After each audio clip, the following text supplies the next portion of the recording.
Kita mulai aja. Assalamualaikum warahmatullahi wabarakatuh. Kita akan mulai kuliah perbankan digital dan fintech untuk pembahasan digital blueprint perbankan di Indonesia. Mungkin ini kita kemarin agak lama karena ada libur ya, dan kebetulan pas hari pertama masuk juga ada libur Waisak. Tapi nggak apa-apa, seperti biasa kita mulai dengan kita review dulu pelajaran kita yang terakhir yang sebelumnya seperti apa. Yang kita tahu bahwa si regulator itu menghadapi yang namanya innovators dilemma. Innovators dilemma itu apa? Biar gampang kita ingatnya kan, innovators dilemma. Innovator dilema. Dia menghadapi dilema yang dihadapi oleh inovator. Apa maksudnya? Inovator biasanya ngapain? Dia nemuin sesuatu yang baru. Berarti ada yang baru, ada yang lama. Dia menghadapi dilema mau milih antara yang baru atau yang lama. Yang baru punya kelebihan, punya kekurangan. Yang lama punya kelebihan, punya kekurangan. Dia menghadapi dilema ini. Gitu. Sistem hukum yang ada kesulitan untuk mengikuti perkembangan digital yang cepat.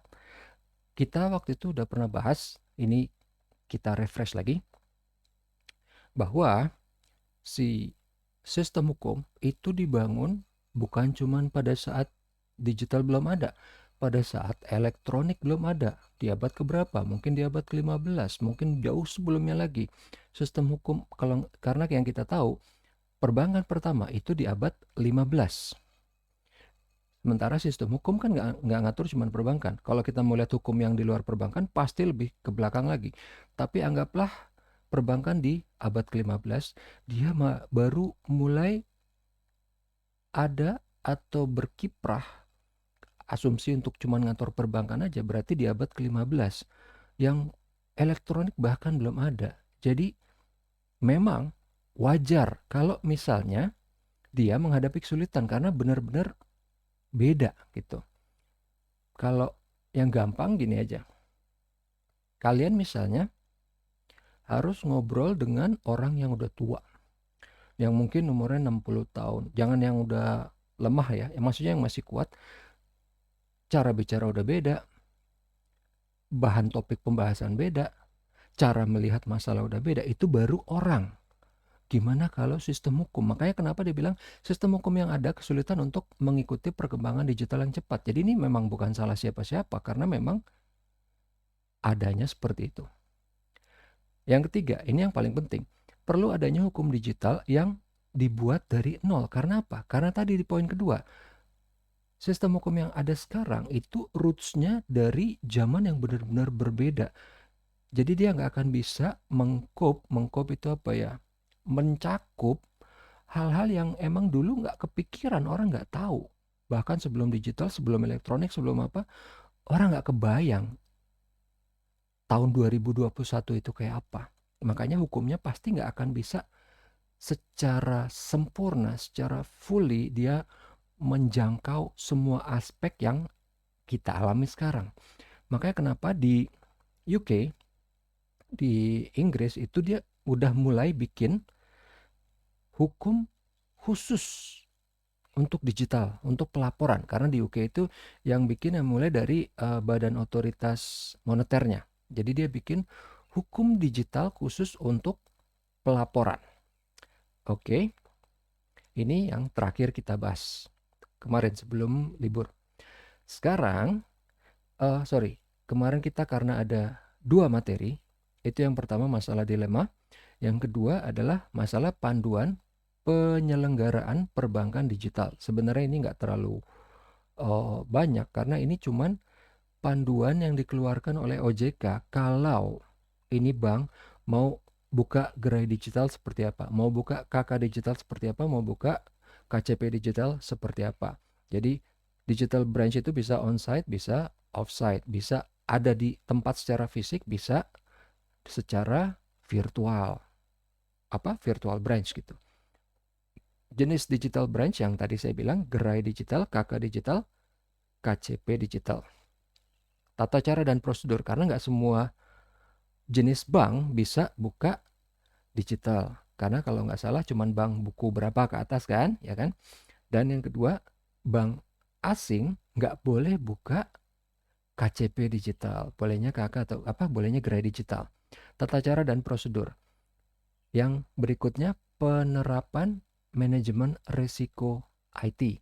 Yang kita ingat, ada pengamanan fisik, ada pengamanan logik. Kalau pengamanan fisik ya gampang ya, yang namanya uang harus ditaruh di dalam lemari besi supaya nggak gampang dicongkel orang. Pengamanan logik maksudnya gimana? Kita ingat aja pengamanan, oke kita tahu. Logik maksudnya adalah jangan dipamer. Oke, udah taruh di lemari besi, tapi lemari besinya jangan dipajang di ruangan tamu, jangan dipajang di lobi. Itu namanya pengamanan logik. Business flow registrasi ya, kita tahu ini ada flow-flownya bahwa misalnya nasabah datang ke cabang atau nasabah login pertama atau nasabah datang ke website, terus dia harus ngapain, dia harus ngasih dokumen apa, apakah itu harus berbentuk hard copy atau soft copy, atau dia harus tatap muka dalam bentuk apa. Kalau misalnya dia video call, apa boleh pakai WhatsApp video call atau mungkin boleh pakai Zoom atau harus pakai Google Meet atau harus pakai apa. Oke, sekarang kita akan lihat tugas. Jadi tugas yang udah dikumpulin itu udah saya nilai dan nilainya udah saya upload, dan mungkin kalian ada yang udah lihat bahwa nilainya sudah tertera di situ. Nah, ini saya akan jelaskan singkat aja. Jadi kalau misalnya ada duplikasi, dan sebenarnya bukan cuma ada tapi banyak. Duplikasi itu akan kena -5. Kenapa? Karena duplikasinya benar-benar identik. Kalau nggak identik, nanti kita akan lihat di poin terakhir. Kalau nggak identik, akan dapat tambahan nilai sehingga duplikasinya nggak masalah. Karena saya pernah bilang kan, duplikasi nggak masalah. Kita di IT banyak duplikasi, tapi duplikasinya itu nggak identik sama persis. Jadi dibikin pasti lebih bagus. Bahkan nggak cuma masalah teknologi. Saya nggak bilang bahwa ini harus lebih bagus, beneran lebih bagus. Nggak. Misalnya tabelnya dibikin lebih gampang dibaca. Cuman itu, simple kan? Lebih gampang dibaca atau dibikin apa. Duplikasi. Yang kedua, salah kesimpulan -5, dan diperlukan link berita narasumber. Kalau nggak ada, -5 lagi. Kenapa? Kita lihat di yang berikutnya. Kalau kesimpulan benar, nggak perlu link berita. Kenapa? Saya misalnya dapat nih lagi ngecek, dia punya kesimpulan berbeda dengan yang saya tahu. Saya ngecek dong, dia nggak ada link berita. Saya cek di website, ternyata benarnya sesuai dengan yang saya tahu. Salah dong dia. Tapi misalnya di poin ketiga, kesimpulan dia beda sama yang saya tahu. Dia kasih link berita, saya lihat beritanya benar dia. Jadi di sini saya belum bilang siapa yang benar siapa yang salah, tapi dia mengikuti link berita. Dia nggak salah di situ. Jadi contohnya ini waktu itu adalah penggunaan cloud computing. Yang saya tahu pasti sebagai konsultan, belum ada bank di Indonesia, bank lokal yang mempergunakan cloud computing. Tapi nanti udah ada satu bank, tapi bukan yang 3 bank yang ditugas ini. 3 bank yang ditugas ini belum ada. Tapi ada yang bilang udah pakai cloud computing, dia kasih link beritanya. Kesimpulan dia salah. Tapi pas saya lihat link beritanya betul mengatakan seperti itu. Berarti dia nggak salah. Saya lihat link beritanya seperti itu. Tapi yang saya tahu memang belum. Jadi saya nggak salah, dia nggak salah, berita yang salah. Jadi nggak masalah, dia nggak kena -5. Presented better tadi yang saya bilang udah ada hubungannya dengan yang pas masalah duplikasi. Oke, sekarang kita akan masuk ke kuliah hari ini. Kita akan lihat pertama mungkin ya ini cuman agak refreshment aja. Kenapa dibilangnya blueprint? Kenapa bilangnya cetak biru? Apa masalahnya? Kenapa bilangnya biru? Karena zaman dulu sebelum ada scanner, sebelum ada fotokopi, kira-kira abad keberapa belas gitu ya, mereka mengcopy kertas, peta atau apa itu dengan cara dikasih serbuk biru, baru ditimpa, terus nanti dikasih cahaya, jadinya gambarnya itu kayak invert, kayak negatif, tapi latar belakangnya itu biru. Kenapa? Makanya dibilangnya blueprint. Walaupun zaman sekarang kita misalnya ngeprint apa denah rumah, tetap pakainya biru, walaupun sebenarnya bisa pakai warna lain, tapi itu karena tanda kutip tradisi blueprint. Ya itu cuman sampingan aja. Oke, sekarang kita lihat di blueprint ini kenapa dikatakan fintech. Itu dia bisa ikut membentuk industri perbankan. Kenapa? Si sektor fintech ini dia tidak cuma membantu bank untuk menjangkau pemain baru, tapi dia juga menciptakan pemain baru yang bisa ngapain? Bisa menjangkau nasabah atau calon nasabah yang tidak bisa dijangkau oleh bank. Contoh di sini ada dua, unbanked sama underbanked. Unbanked itu berarti benar-benar bukan nasabahnya bank. Underbanked dia nasabah tapi dia nggak ngapa-ngapain, ya mungkin waktu itu dia cuman untuk buka rekening, ya mungkin dipaksa, mungkin gimana satu dan lain hal, pokoknya dia nggak aktif. Ada dua, berarti unbanked sama underbanked. Dua-duanya inilah yang bisa dijangkau oleh siapa? Oleh fintech. Karena gini, anggaplah bank yang paling luas jangkauannya siapa? BRI kan? Kita pergi ke desa, kita jangan ngomongin Bandung, jangan ngomongin apa Purwakarta, kita ngomongin yang benar-benar lebih pelosok lagi, yang nggak ada cabang BRI di situ.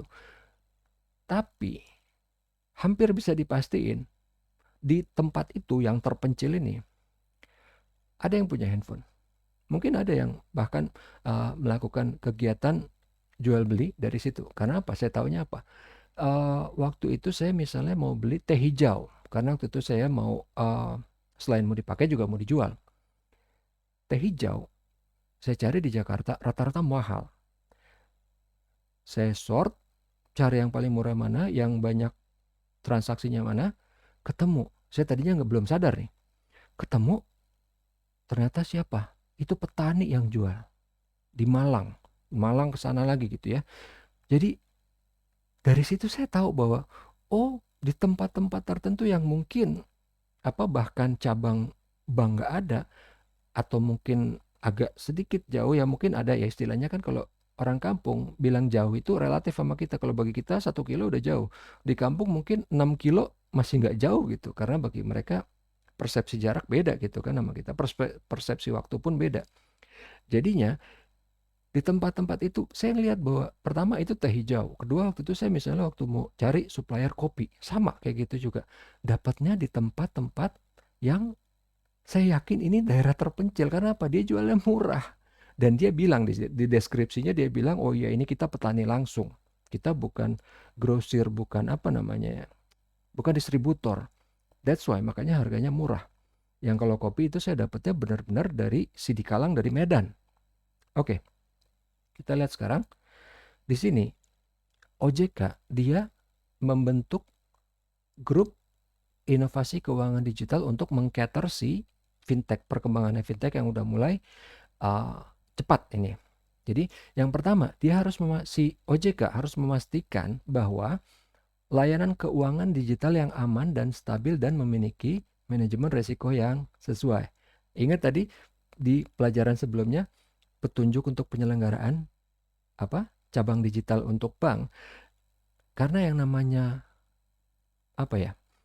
bisnis uang, ya tanda kutip bisnis uang namanya ya, financial services, itu kan bisnis kepercayaan. Fintech mungkin belum pernah tahu ini. Bank itu kan sejarahnya udah panjang, udah puluhan tahun ke belakang, dia udah tahu masalah manajemen risiko. Fintech mungkin belum tahu, makanya kenapa dikasih arahan sama si OJK.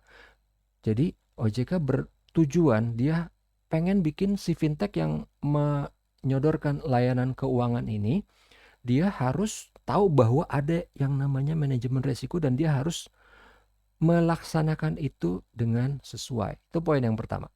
Yang kedua, layanan keuangan digital dia selain fokus kepada pemberdayaan masyarakat, juga memberikan akses pembiayaan kepada MSME ini singkatan ya, apa? Untuk mikro, small and medium enterprise, atau kalau kita bilangnya itu UMKM, usaha kecil, menengah, mikro dan kecil menengah gitu. Ini ada hubungannya juga tadi dengan yang slide sebelum ini, fintech shaping the banking industry, karena dia memang selama ini terbukti bisa mengcater yang unbank sama underbank. Makanya sama OJK diarahkan ke sana. Bahasa gampangnya gini, udah deh jangan main-main di kota deh. Di kota udah banyak pemainnya. Udah ada bank besar, bank kecil, segala jenis bank asing ada. Main di tempat yang unbank sama underbank.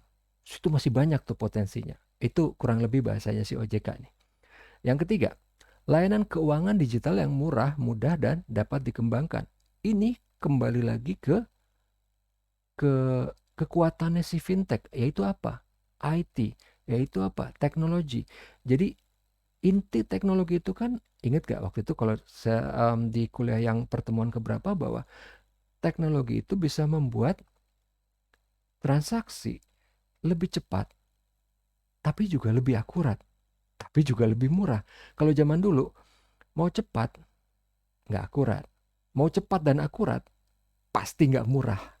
Tapi dengan teknologi, tiga itu bisa langsung dicapai. Ini juga yang diarahkan OJK bahwa, oh kalian jagonya di teknologi. Oke, kembangkan teknologi. Teknologi yang memang punya competitive advantage yang sangat besar dibandingkan dengan hal lain. Yaitu apa? Dia bisa menyodorkan tiga hal sekaligus yang nggak bisa tanpa teknologi. Lebih cepat, lebih akurat, lebih murah. Oke. Poin yang keempat, mendukung keuangan digital yang berkesinambungan dan bertanggung jawab mengacu kepada Sustainable Development Goals. Ini mungkin agak bingung kita karena karena kenapa dimasukin poin ini? Ini biasanya ada hubungannya dengan dunia internasional. Karena Sustainable Development Goals itu adalah biasanya dari PBB kan, pengen supaya bumi ini tetap berkelanjutan, berkesinambungan. Jadi kalau kita mau pakai bahasa yang gampang, harus go green. Nah, gitu bahasa yang gampang ya. Intinya supaya nggak menyia-nyiakan sumber daya alam yang ada. Jadi jangan banyak pakai plastik, jangan banyak pakai barang yang nggak bisa didaur ulang atau apa. Tapi kalau Sustainable Development Goals itu sendiri, itu banyak cabangnya. Tapi intinya adalah bahwa dia harus bisa menyingkirkan atau menghilangkan kemiskinan, harus bisa meningkatkan produktivitas yang efisien, bla bla bla. Pokoknya something like that lah. Intinya yang keempat ini, kalau kita mau pakai bahasa yang simple, harus go green, harus eco-friendly. Nah, itulah pakai bahasanya yang gampang.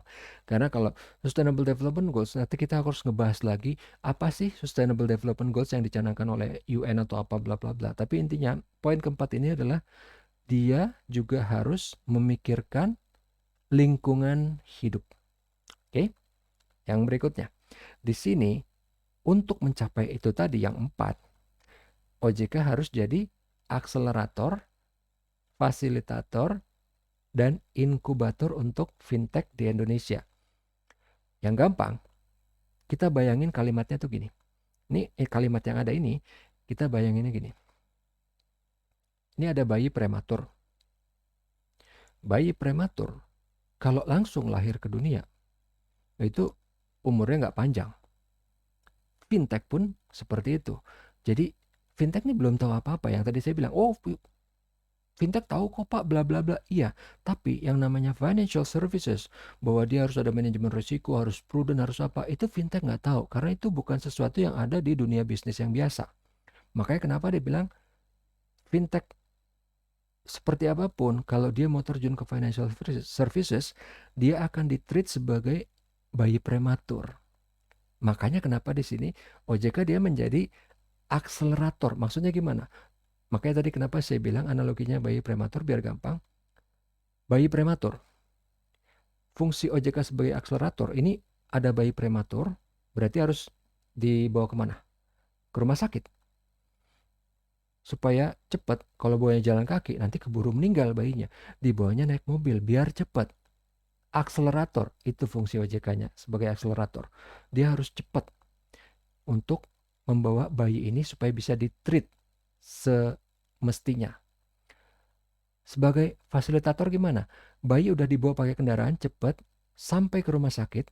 Di rumah sakit, OJK jadi fasilitator. Maksudnya gimana? Si bayinya ini begitu udah sampai di lobi, dia yang tahu di rumah sakit kayak gimana siapa? Si OJK-nya kan. Mungkin orang tuanya udah panik atau mungkin belum pernah ke rumah sakit, dia nggak tahu. Jadi OJK-nya yang tahu. Dia datang ke lobi, didaftarin, oke, Mbak, kamarnya ada di mana? Ini sesuai dengan budgetnya berapa? Bla bla bla bla bla bla. Jadi sebagai fasilitator, begitu sampai di rumah sakit, dia yang urus semuanya. Inkubator, ini bayi namanya prematur. Anggap inkubator sama kayak inkubatornya si bayi prematur. Jadi supaya dia bisa nanti dilepas di dunia luar, dia harus digemukin dulu, dibesarin dulu supaya nanti daya tahannya kuat. Dimasukin ke dalam inkubator. Sama seperti fintech ini, karena dia kita treat sebagai premature, dia kalau kita langsung lepas ke dunia luar, dia takutnya akan cepat mati. Jadi economies of scale-nya semuanya dibangun dulu, dibikin lebih tahan banting dulu supaya nanti nggak cepat mati gitu begitu dilepas ke pasar. Kurang lebih seperti itu. Jadi gambarannya gampang. Kalau kita lihat OJK jadi akselerator, fasilitator, inkubator. Apa sih maksudnya? Akselerator menjadi lebih cepat apanya? Yang tadi saya bilang ceritanya. Yang gampang bayangin sebagai ini fintech adalah bayi yang prematur. Jadi akselerator dia yang lebih cepat membawa ke rumah sakit pakai apa? Kendaraan. Karena dia punya fasilitasnya. OJK punya fasilitasnya. Begitu sampai di rumah sakit ngapain? Dia yang ngurus semuanya sebagai fasilitator. Misalnya bayinya perlu kamar berapa, kelas berapa, sesuai dengan budgetnya si fintech ini kan. Yang ketiga, inkubator. Begitu udah sampai di ruangan, oke, harus dimasukin di dalam ruangan inkubasi atau apa ya namanya, inkubator itu supaya bisa tumbuh normal, tanda kutip normal dulu, baru nanti dilepas ke dunia luar. Itu maksudnya. Oke, yang berikutnya. Jadi bagaimana caranya si OJK ini untuk mengapproach itu ada 5 kunci untuk pendekatan ke fintech ini. Yang pertama adalah policy and regulatory framework atau kebijakan kerangka kerja kebijakan dan regulasi. Yang kedua adalah regulatory sandbox. Yang ketiga capacity building. Yang keempat facilitation. Yang kelima collaboration. Kita akan lihat nanti ini semua satu-satu. Jadi yang pertama, policy and regulatory framework. Jadi kita tahu bahwa untuk sampai ke regulasi biasanya akan ada riset dulu, menciptakan policy atau kebijakan yang nantinya melahirkan regulasi. Policy itu apa? Policy itu adalah serangkaian peraturan untuk mencapai sasaran dan tujuan tertentu. Kalau gitu, regulasi itu apa? Regulasi itu adalah aturan-aturan yang membuat orang itu comply atau taat atau berperilaku dalam kondisi tertentu atau untuk behavior atau untuk perilaku tertentu. Oke, ini cuma definisi. Saya akan kasih logikanya yang gampang gini. Policy itu apa contohnya? Policy itu misalnya gini. Kalian harus pergi ke Blok M dalam waktu 2 jam. Itu policy. Regulasinya apa? Regulasinya dengan hubungannya tadi ya, dengan policy bahwa kalian harus pergi ke Blok M dalam waktu 2 jam, regulasinya kalian boleh naik kendaraan umum. Misalnya, naik kendaraan umum nggak boleh pakai yang bayar cash ya, harus yang pakai e-wallet, e-money. Itu regulasi. Atau misalnya, kalian boleh naik kendaraan pribadi. Asal misalnya yang punya kendaraan sendiri, boleh naik mobil misalnya. Tapi rutenya harus lewat mana. Atau rutenya boleh kemana aja, yang penting nyampe dalam waktu 2 jam atau kurang. Boleh naik motor. Itu bedanya policy sama regulasi. Jadi gambaran dengan kehidupan nyatanya tadi ya. Kalau policy itu lebih general, lebih umum. Oh, kalian harus ke Blok M dalam waktu 2 jam. Detailnya di mana? Detailnya di regulasi. Oh, kalian untuk mencapai ke Blok M 2 jam ini Apa yang boleh, apa yang nggak boleh, gitu. Oke, yang berikutnya, regulatory sandbox.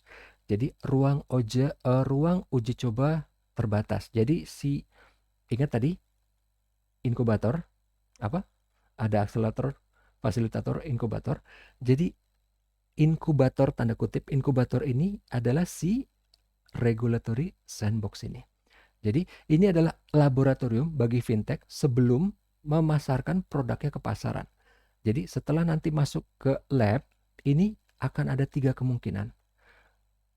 Bisa misalnya nih, ini bayi tadi kan, dianggap prematur, masuk ke inkubator. Ada 3 kemungkinan. Ternyata dia cukup kuat untuk dilepas ke dunia nyata, ke dunia luar. Oke, lepas. Direkomendasikan untuk langsung terdaftar di OJK. Kemungkinan kedua, dia masih perlu perbaikan dari sisi model bisnis, tata kelola, atau transparansi. Ini bayi bisa nih, tapi kayaknya masih agak lemah dikit, mungkin tunggu sehari 2 hari. Itu dia. Yang ketiga apa? Tidak layak untuk terdaftar. Jadi pas begitu lihat, nggak bisa nih. Dah, selesai. Kok bisa Pak? Ada contohnya kayak gitu? Ada, misalnya apa yang gampang? Kalau kalian tahu misalnya bahwa kita di Indonesia ada beberapa bisnis yang di luar negeri nggak masalah, mungkin di kita masalah. Jadi misalnya untuk apa ya? Bisnis nightclub atau bisnis dagang senjata. Jadi misalnya ini ada fintech, dia datang ke OJK. Pak, iya saya ini mau pengen dibina gitu oleh OJK. Ya masuk. Pas dilihat ternyata bisnisnya apa nih? Bisnisnya dagang senjata. Ya udah dah, nggak usah deh, nggak bakal bisa gitu. Karena apa? Terbentur sama hukum di kita. Bukan masalah masalah besarnya, masalah apanya mungkin dia nggak masalah, tapi ada masalah lain gitu. Oke? Atau mungkin misalnya bisnisnya nggak masalah, tapi dia begitu datang bisnis modelnya masih jelek, terus skillnya dari orang-orangnya semuanya belum cukup, atau mungkin orangnya masih terlalu sedikit atau bisa aja terus ditolak. Ntar dulu deh, kamu benar-benar bukan prematur lagi, ini benar-benar masih baru awal banget, ditolak gitu intinya. Dan ini kalau di presentasi itu ada linknya juga kalau misal diklik, karena ini makanya kenapa fontnya warnanya agak biru hijau lah ya. Itu bisa diklik kalau misalnya ada yang pengen tahu lebih lanjut untuk masalah regulatory sandbox itu seperti apa. Jadi, kenapa namanya regulatory sandbox? Karena kita bayangin, ini makanya kenapa saya selalu memvisualisasi sesuatu supaya gampang diingat. Karena apa? Sejujurnya ya, saya orang yang paling benci ingat. Makanya saya paling sebel dari dulu pelajaran sejarah. Pangeran Anu tahun berapa anunya? Si Anu tahun berapa? Saya bilang ngapain nginget-nginget? Ada komputer, ada apa gitu. Dan di dunia nyata kita di kantor nggak pernah tanyain, kamu tahu nggak si Anu itu tahun berapa anu-anunya? Nggak ditanyain. Makanya kenapa saya selalu berusaha membawa visual supaya lebih gampang ngerti, supaya lebih gampang ingat. Kenapa namanya regulatory sandbox? Kita bayangin benar-benar kayak tempat main anak-anak nih. Di situ dikasih kotak kayak kolam, pasirnya ditaruh di situ. Jadi ini anak-anak, dia mau main jungkir balik di pasir nggak masalah. Karena apa? Nggak bakal ngotorin rumput di sekitarnya. Dia mau main seperti apa jungkir balik di situ nggak masalah, karena nggak bakal rumput di sekitarnya nggak akan kena imbasnya. Itulah yang namanya regulatory sandbox. Jadi si fintech ini akan diuji coba di ruang terbatas. Dia mau ngapain aja boleh, karena toh nggak bakal berefek ke dunia luar. Jadi kalau misalnya ternyata dia salah yang bisa mengakibatkan kerugian, nggak masalah. Karena ini cuma sandbox. Jadi dia bebas ngelakuin apa aja karena akan dianalisa nanti oleh si OJK. Jadi ini melindungi si dunia luar dari efek-efek yang mungkin ditimbulkan namanya orang kalau salah gitu kan ya. Supaya kalau misalnya salah nggak terlalu fatal banget, nggak langsung berefek ke dunia luar. Sandbox ini itu sesuatu yang umum di dunia IT. Makanya saya bilang kenapa OS-nya Apple, iOS itu pakai sandbox. Tiap aplikasi itu dikasih sandbox sendiri. Makanya kenapa di Apple waktu itu orang bilang nggak ada virus, karena memang nggak mungkin akan ada virus. Tiap aplikasi cuman bisa menghandle file milik aplikasi itu sendiri, kecuali kalau nanti aplikasinya ngelempar file ke tempat lain. Tapi intinya tiap aplikasi itu terkotak sendiri. Jadi kalau misalnya dibilang nggak ada virus, itu bukan fitur, itu sesuatu yang kalau bagi kita orang itu ya itu biasa gitu. Sama aja kayak misalnya orang bilang, truk saya ini bisa ngangkut barang loh. Ya iya emang gitu. Jadi sandbox itu memang kalau di dunia IT memang fungsinya seperti ini. Itu yang akhirnya diimitasikan, ditiru oleh OJK sama badan otoritas moneter yang lain juga di seluruh dunia. Dia bikin sandbox untuk ngetes si fintech ini sebelum terjun ke dunia luar. Oke. Nanti kalau di sini di Indonesia itu yang terdaftar itu udah ada 18 business model dalam regulatory sandbox. Kenapa perlu diidentifikasi seperti ini? Karena apa? Bukan kemungkinan, hampir bisa dipastikan semua fintech pasti akan perlu fintech lain, atau semua fintech pasti dia akan menghasilkan output yang berguna bagi fintech lain. Makanya kenapa OJK punya fungsi apa tadi? Fasilitator. Jadi dia nanti akan menghubungkan dengan fintech lain supaya bisa kerjasama, bisa lebih efisien. Jadi misalnya nih, fintech apa? Financial planner. Oh, saya ada fintech nih yang bergerak di bidang financial planner. Dia masuk ke regulatory sandbox. OJK akan bilang, kamu financial planner ya? Oh, kamu mungkin bisa kerjasama dengan siapa nih? Dengan social network robo-advisor misalnya. Atau enggak, kamu bisa kerjasama dengan financial agent misalnya. Supaya nanti bisa sinergis, bisa lebih efisien. Itu maksudnya kenapa perlu diidentifikasi ini. Oh, ada 18 bisnis model di dalam regulatory sandbox. Ini nggak perlu dilihat satu-satu, nggak perlu dibahas. Ini cuman menunjukkan bahwa memang tiap bisnis model itu kan beda-beda. Jadi saya akan kasih contoh aja. Namanya bisnis model, apa sih Pak bisnis model tuh? Gini, kalau bisnis model itu beda sama line of business. Line of business bisa sama, tapi bisnis modelnya beda. Wah, gimana Pak? Tambah bingung. Oke, contoh. Di dekat rumah saya ada 2 toko jualan sembako. Line of business sama kan? Tapi bisnis modelnya beda. Gimana tuh Pak? Saya akan mengajak kalian untuk membayangkan gini. Ini 2 toko, dua-duanya jualan sembako. Toko yang pertama, dia taruh sembakonya, berasnya kayak di pasar. Dikarungin, dibuka karungnya, ada kaleng, orang bisa ngambil sendiri, orang bisa ngeliat sendiri langsung. Toko yang kedua ditutup kaca kayak Indomaret. Dalamnya pakai AC. Sama jualan sembako, jualan ini juga, jualan kacang, jualan beras, jualan sama. Tapi tutup kaca, dalamnya pakai AC. Kalian yang lewat aja pasti udah langsung bilang, oh ini beda nih. Padahal sama-sama loh jualan sembako. Business modelnya beda. Yang pasti yang paling gampang apa? Oh, harganya pasti beda nih, ya kan? Karena mereka punya business model yang beda. Mereka punya target market yang beda. Mereka punya cara yang beda dalam menangani pelanggan, dalam mendapatkan pelanggan, dalam mengolah revenue. Ya, kalau yang tadi kita mau lihat sampai detail gitu, kita mau lihat bedanya gini. Di toko yang satu, berasnya taruhnya di karung, ditaruh di lantai. Orang bisa langsung lihat, bisa langsung ngambil, bisa langsung memeriksa gitu kan, lihat oh berasnya kayak gini, kurangnya gini. Toko yang lain kan ditutup kaca nih kayak Indomaret gitu ya. Masuk, wah AC dingin. Berasnya udah langsung dikemas. Kemasan 1 kilo, 3 kilo, 5 kilo, 10 kilo, 20 kilo. Udah langsung dikemas, kemasannya bagus. Oh ada QR code-nya, ada nomor telepon apa, oh ada Facebook code, apalah segala macam. Ada semua. Oh ada Instagramnya juga ada. Beda kan? Yang pasti apa? Harganya pasti beda dong. Yang satu cuman ya seadanya karena memang dia pengen bisnisnya putarnya cepat. Mungkin marginnya kecil. Kalau yang ini mungkin muternya lambat tapi dia marginnya lebih besar. Itu yang namanya bisnis modelnya beda walaupun sama-sama jualan sembako gitu. Itu untuk tadi apa? Penjelasan si bisnis model ya. Oke, kita lihat yang berikutnya, capacity building apa? Ingat tadi apa? Bayi prematur kan dia masukin inkubator nih. Karena apa? Dia belum cukup kuat untuk ke dunia luar. Di inkubator dia ngapain? Memperbesar diri kan? Itulah fungsi OJK, capacity building. Jadi ini anak yang tadinya misalnya ya beratnya cuma 3,5 kilo, wah dikasih mungkin apa ya, dikasih vitamin, dikasih apa supaya beratnya nanti Pak Bu kalau udah 5 kilo bisa keluar nih. Berarti apa, dari 3,5 ke 5 pasti ada sesuatu dong, dikasih makanan, dikasih apa. Itu kalau yang bayi. Kalau yang fintech diapain? Capacity buildingnya bisa macam-macam. Di sini capacity building atau capacity development apa sih?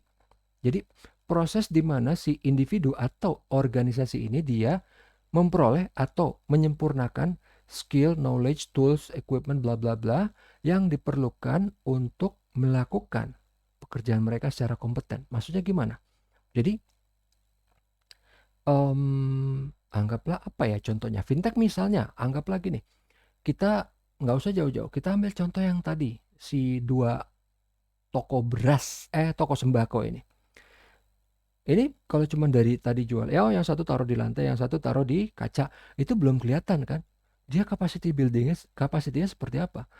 Nanti baru ketahuan kalau tiba-tiba langsung ada 20 pelanggan, ada 50 pelanggan, kayak gimana? Dia bisa nggak nanganin? Itu yang dimaksud capacity building. Mungkin kalau belum ada pelanggan, ya namanya tukang jualan ya, bisa kok Pak, bisa. Nggak tahu, kamu nggak tahu seperti apa namanya, tiba-tiba ada 20 orang yang mau beli, tiba-tiba ada 50 orang yang mau beli. Itu yang dimaksud capacity building. Jadi kalau cuma satu, ya iyalah semua orang bisa jualan cuma ke satu orang. Tiba-tiba ada 2, 3, 4, 5. Nah, pas begitu misalnya udah sampai 20 orang, dia udah nggak bisa do their jobs competently kan. Itu yang harus dilatih, itu yang harus dikembangkan supaya dia bisa siap menangani kalau misalnya tiba-tiba ada banyak yang masuk. Itu yang dimaksud capacity building. Itu dia harus punya skill, knowledge yang dia cuma bukan diajarin tapi udah bisa langsung ingat. Karena misalnya gini, kalau misalnya dia cuma dikasih tahu, ntar bakal ada loh, kira-kira ada kemungkinan bisa yang beli bisa banyak, ya kita dengar gitu cuman ya. Tapi dia belum ngalamin. Jadi dia nggak kebayang nih, diserbu 20 pelanggan kayak apa, diserbu 50 pelanggan kayak apa. Dia nggak kebayang sampai dia ngalamin sendiri. Jadi itu yang dimaksud bahwa dia bukan cuman tahu, tapi dia juga harus bisa retain. Jadi kalau misalnya ntar beneran ada 20 orang, ada 50 orang, dia harus tahu ngapain. Dia harus tahu harus ngapain. Mungkin panik gak masalah, yang namanya itu yang membedakan pengetahuan sama pengalaman. Kalau orang udah pengalaman, dia gak panik. Kalau misalnya dia baru, panik, gak apa-apa, gak disalahin, namanya juga baru. Tapi dalam panik itu dia harus tahu ngapain. Mungkin misalnya dia print di dinding, kalau ada 50 ngapain aja. Pertama mungkin ya, misalnya ini contoh aja. Jangan panik. Panggil teman untuk bantuin atau apa. Kayak gitu. Itu gambarannya, capacity building. Oke? Selain itu, di capacity building ini si OJK itu juga dia sudah berkoordinasi untuk apa? Untuk bikin seminar, untuk bikin webinar tentang supaya ntar orang tahu ini kedepannya kayak gimana sih. Karena apa? Karena gini, seminar ini kan bisa apa? Summit itu kan kayak seminar, webinar, apalah segala macam, workshop. Intinya supaya kita bisa ngukur diri. Maksudnya gimana? Kita udah jago nih misalnya jualan, anggaplah yang tadi sembako. Udah jago. Saya bisa Pak. Kemarin ada 50 pelanggan. Cemen, nggak masalah. Udah dong. Jumawa dia, sombong. Bagi dia, gue udah hebat banget 50 orang pelanggan. Gue bisa handle, nggak masalah. Tapi kalau dia nggak ikut seminar, dia akan sombong terus dan pasti akan jatuh. Udah banyak yang saya kasih contohnya bahwa kesombongan itu bikin jatuh. Contoh yang paling gampang, paling klasik, paling simpel dan paling menyakitkan itu siapa? Kodak. Kodak itu dulu rajanya fotografi. Udah paling atas, udah rajanya. Nggak ada yang bisa sentuh dia, nggak ada yang bisa ngapa-ngapain. Akhirnya apa? Collapse, jatuh. Telat jatuhnya. Siapa lagi? Nokia. Siapa lagi? BlackBerry. Itu loh. Jadi, tapi kalau dari awal dia udah oke nih, hebat nih gue. Nggak apa-apa, merasa bangga tuh nggak apa-apa. Tapi ntar begitu dia ikut seminar, begitu dia ikut lokakarya, begitu dia ikut apa, dia ngelihat orang lain, dia ngelihat dunia luar. Gue 50, buset, dia kemarin punya 100 pelanggan, ini 500, ini 1000 pelanggan. Jadi dia bisa tahu, oke gue hebat, tapi sehebat apa dibanding dunia luar. Gue sehebat apa?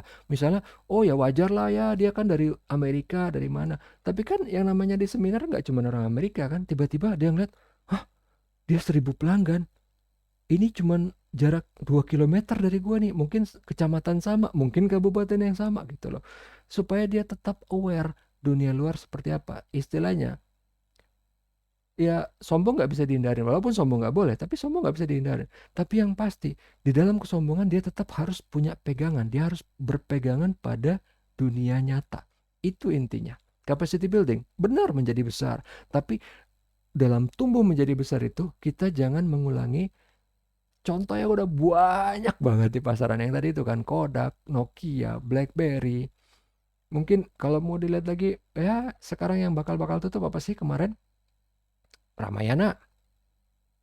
Mungkin Giant bentar lagi atau yang lain. Walaupun itu mungkin ada hubungannya dengan pergeseran digital ya. Tapi kalau kita ngomongin yang tadi Kodak, Nokia, BlackBerry itu benar-benar sangat menyakitkan. Ya, itu nanti apa cerita bahasanya bisa di tempat lain. Tapi kenapa saya bilang gitu? Kalau kalian misalnya penasaran, coba nanti cari di internet. Kejatuhan mereka itu seperti apa? Karena itu udah melegenda gitu. Oke, kita lihat ini yang berikutnya. Facilitation. Ingat tadi facilitation apa kalau masalah si bayi prematur? Dia begitu datang ke rumah sakit, dia udah bilang, karena dia tahu nih rumah sakit seperti apa kan, OJK tahu dunia nyata seperti apa, fintech belum tahu. Jadi ini untuk, kalau kita lihat si definisi dulu ya, nanti saya jelasin kalau emang masih kurang jelas. Membantu fintech untuk pertama, bekerja bersama-sama. Ingat tadi ada 18 bisnis model untuk mengetahui bahwa common objective mereka sama seperti apa. Common objectivenya apa?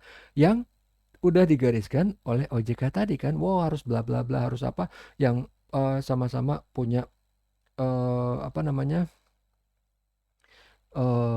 bisa men-serve sustainable development goals, bla bla bla, yang harus punya apa, manajemen risiko yang sesuai kayak gitu. Jadi di 18 business model itu, ini si OJK akan ngebawa fintech ini loh. Tadi kan saya bilang apa, fasilitator kan, oh dia, kamu mungkin bisa kerjasama sama dia, oh kamu menghasilkan output yang mungkin diperlukan oleh dia. Jadi OJK yang memfasilitasi, ngenalin nih ke yang lain. Jadi kalau kalian mau gampang, konsepnya gini aja. Ini kalian di kelas, ini ada anak baru satu masuk. Nah terus anak baru ini, dia nggak mungkin dong sok pede gitu datang langsung salaman sama semua orang di kelas, salaman sama guru, nggak akan kan. Pasti ada yang ditunjuk. Entah misalnya contoh ketua kelas. Ketua kelasnya nih, kamu kenalin ya, ntar dia yang kenalin nih bahwa ini anak baru ya datang dari sini. Itu yang namanya memfasilitasi. Oke, ya berikutnya. Jadi si OJK ini dia sudah memberikan konsultasi untuk fasilitasi ini kepada semua perusahaan fintech dari kapan? Dari Agustus 2018 di tempat yang namanya OJK Infinity Center. Ya ini cuman ngasih tahu aja. Oh udah lama loh, udah ada gitu. Oke. Yang berikutnya kolaborasi. Jadi nanti kita akan lihat bedanya. Tapi intinya kolaborasi itu apa sih? Ini proses di mana dari dua atau lebih organisasi yang bekerja bersama-sama untuk menyelesaikan tujuan untuk mencapai satu goal. Jadi sekarang gini, apa bedanya kolaborasi sama kooperasi? Ya kalau kita cooperation tuh, kalau kita soalnya ada satu badan memang namanya, kebetulan namanya kooperasi ya. Tapi apa bedanya kolaborasi dengan kooperasi? Jadi kalau kooperasi itu dia sama, kedudukan sama, nggak ada yang nyuruh, nggak ada yang apa, dia bekerja bersama-sama, entah karena bisnis, entah karena tujuan yang sama, atau mungkin karena kedua-duanya. Tapi kalau kolaborasi dalam hal ini, dia perlu ada satu inisiator atau ada satu pihak ketiga yang berfungsi sebagai leader atau inisiator, yang dia nggak ikut dalam perjanjian ini. Itu bedanya kolaborasi sama kooperasi. Oke, kita lihat Si kolaborasi ini itu sudah dilakukan OJK di mana? Di Infinity Center tadi, bahwa si OJK dia udah memfasilitasi si kolaborasi ini, karena kolaborasi ini nggak cuman di antara 18 bisnis model yang ada di regulatory sandbox, tapi juga misalnya dengan badan lain di luar. Misalnya apa? Ya fintech kan nggak cuma jualan di Indonesia, misalnya dia juga jualan, saya mau ekspor Pak ke Singapura. Oke, berarti OJK akan memfasilitasi, kamu berarti harus berhubungan sama MAS, Monetary Authority Service atau OJK-nya Singapura. Saya mau jualan di UK Pak. Oke, nanti difasilitasin supaya bisa berhubungan dengan otoritas moneter di UK gitu, supaya mereka bisa tahu, enggak Pak, saya nggak perlu deh, nggak usah dikolaborasiin Pak, saya nggak bakal berhubungan sama dunia luar kok, kita bisnisnya kecil-kecilan. Tetap harus tahu dunia luar. Kenapa? Kayak tadi, jangan sampai sombong sama jumawa, tapi ada satu yang lebih penting lagi. Ingat Chris Bond 2008? Ya terserah lah, dalam hal ini Chris Bond berapa aja. Chris Bond 98, 2003, 2004, 2006, 2008. Semuanya nggak dari Indonesia kan.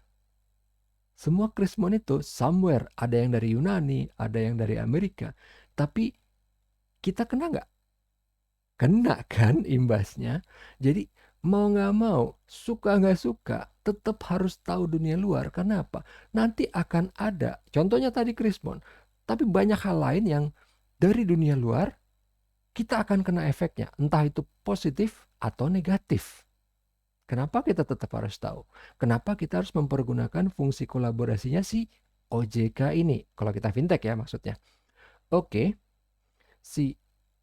ya seperti karena tadi berhubungan sama dunia luar, si OJK ini memang secara nature ya harus dia bekerja sama dengan, nggak cuman kalau tadi kan Mas itu di Singapura misalnya, dia juga bekerja sama dengan apa? International organization ya. Contohnya apa? Asian Development Bank, Asian Development Bank Institute, atau dengan United States Financial Studies State of Victoria bla bla bla segala macam, atau United Nation Development Program. Jadi nggak cuman dengan otorita dari negara tertentu, tapi juga badan internasional gitu loh. Oke, yang berikutnya ini cuman gambaran kalau di sektor keuangan itu stakeholdernya siapa aja sih? Stakeholder apaan Pak? Baru nih kata-katanya. Stakeholder, jadi kalau bahasa yang gampang, jadi ini bahasa yang umum kalau di project di IT, tapi bahasa yang gampang tuh apa? Stakeholder itu adalah orang atau pihak yang berkepentingan. Jadi kalau misalnya stakeholdernya financial sector, stakeholdernya sektor keuangan, itu apa? Jadi orang atau badan yang berkepentingan di sektor keuangan. Jadi kita lihat di sini siapa? Ada pertama entrepreneur atau startup, itu siapa? Fintech kan? Ada financial institution, ada bank, ada pasar uang, pasar modal, ada asuransi. Siapa lagi? Ada akademisi. Karena apa? Dia misalnya mau bikin riset, atau misalnya risetnya mau dipakai oleh badan atau institusi keuangan yang lain. Ada organisasi internasional. Kenapa? Karena contoh yang paling gampang tadi balik ke Krismon. Sesuatu yang terjadi di satu negara bisa atau akan atau pasti berefek ke negara lain. Kalau memang cukup besar. Kenapa mungkin perlu badan badan internasional? Yang pasti ini ada lagi siapa? Regulator atau pemerintah kan? Ada BI, OJK, Kominfo, Bekraf, Polri, BKPM segala macam. Ada asosiasi. Karena apa? Biasanya pemerintah itu punya kepanjangan tangan di asosiasi. Jadi misalnya fintech itu pasti punya asosiasi fintech atau asosiasi apalah namanya. Jadi nanti pemerintah itu cuma ngelihat ke asosiasinya itu tersebut. Dia nggak mungkin bisa ngelihat satu-satu ke fintechnya, ada banyak kan, ada ratusan. Itu intinya. Oke, sekarang kita melihat si OJK itu punya 3 strategi untuk regulatory dan supervisory, untuk mengatur dan mengawasi, regulatory dan supervisory. Yang pertama itu yang enabling tapi balanced framework. Jadi kerangka kerja yang kalau bahasa yang gampang ya, kerangka kerja yang longgar tapi bisa dipertanggungjawabkan. Itu bahasa yang gampang ya. Enabling, longgar tapi balance.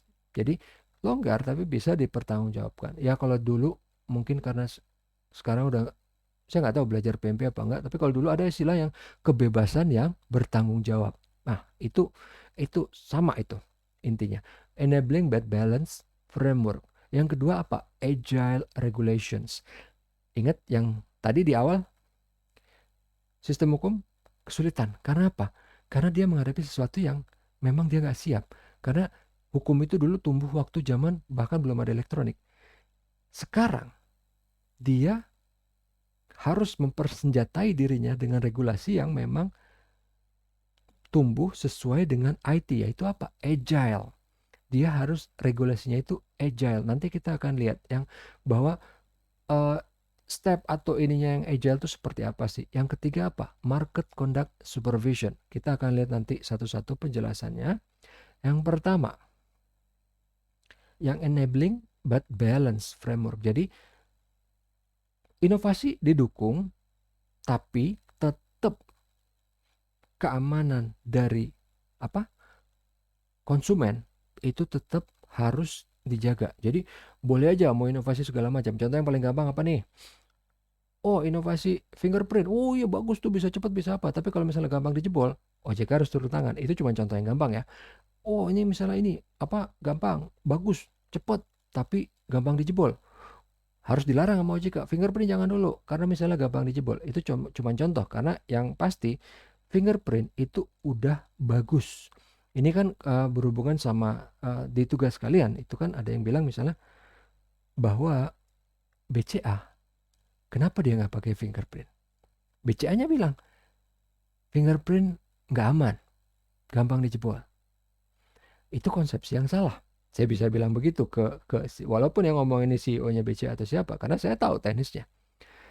Fingerprint, kenapa di kasusnya itu di dunia nyata, di pasaran itu ada yang bisa dijebol? Karena kalian kalau search di Google itu ada kasusnya.